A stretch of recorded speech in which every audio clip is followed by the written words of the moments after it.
আমরা কারো দোষ ত্রুটি পেলে তার অগোচরে সেই দোষ ত্রুটি নিয়ে আলোচনা করতে থাকি এবং আমরা বড়াই করে বলি যে সে তো দোষ করেছে, অন্যায় করেছে, আমরা তো তার দোষ ত্রুটি নিয়ে আলোচনা করতেছি।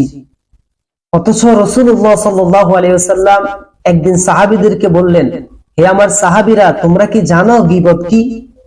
সাহাবায়ে কেরাম আরজ করলেন, ইয়া রাসূলুল্লাহ সাল্লাল্লাহু আলাইহি ওয়াসাল্লাম, নিশ্চয় আল্লাহ তাআলা এবং আপনি নবীজি ভালোই জানেন।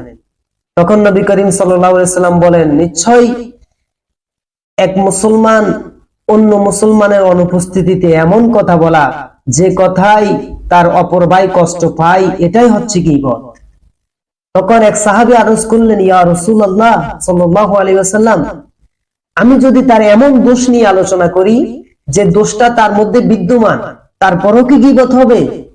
তখন নবী করিম সাল্লাল্লাহু আলাইহি ওয়াসাল্লাম বলেন, তুমি যদি তার দোষ নিয়ে আলোচনা করো আর সেই দোষ যদি তার মধ্যে বিদ্যমান থাকে তাহলে অবশ্যই সেটাও গীবত হবে, আর যদি তার মধ্যে ওই দোষ বিদ্যমান যদি না থাকে তাহলে সেটা হবে তার বিরুদ্ধে অপবাদ।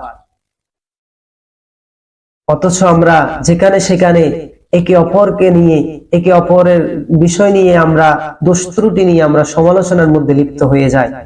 এটা অনেক বড় গুনাহ। গীবত এটা গুনাহে কবিরা। আল্লাহ পাক রব্বুল আলামিন কোরআনুল কারীমের মধ্যে ইরশাদ করেছেন, বিসমিল্লাহির রহমানির রহিম, আল গীবাতু আশাদ্দু মিনাজ জিনা। গীবত এটা জেনার চাইতে জঘন্য। কেননা হাদিসে মুবারাকার মধ্যে এসেছে, কোন মানুষ যদি জেনা করে সে অনেক বড় গুনাহ করেছে এবং অন্যায় করেছে, অবশ্যই তাকে তওবা করতে হবে এবং সে তওবা করবে। তওবা করতে করতে আল্লাহ পাক রব্বুল আলামিন তার তওবা কবুল করে নেবেন। আল্লাহ যদি চান তার তওবা কবুল করবেন, কিন্তু যে ব্যক্তি গীবত করেছে তাকে অবশ্যই আল্লাহর দরবারে তওবা করতে হবে এবং যার বিরুদ্ধে গীবত করেছে ওই ব্যক্তির কাছে ক্ষমা চাইতে হবে।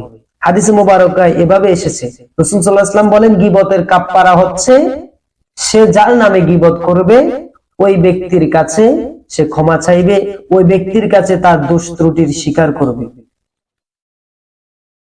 ওই জন্য আল্লাহ পাক রব্বুল আলামিন আমাদেরকে একে অপরের বিরুদ্ধে সমালোচনা করা থেকে বিরত রাখুক, একে অপরের বিরুদ্ধে একে অপরের দোষ ত্রুটি খোঁজা থেকে আল্লাহ তাআলা আমাদেরকে হেফাজত করুক। আমিন।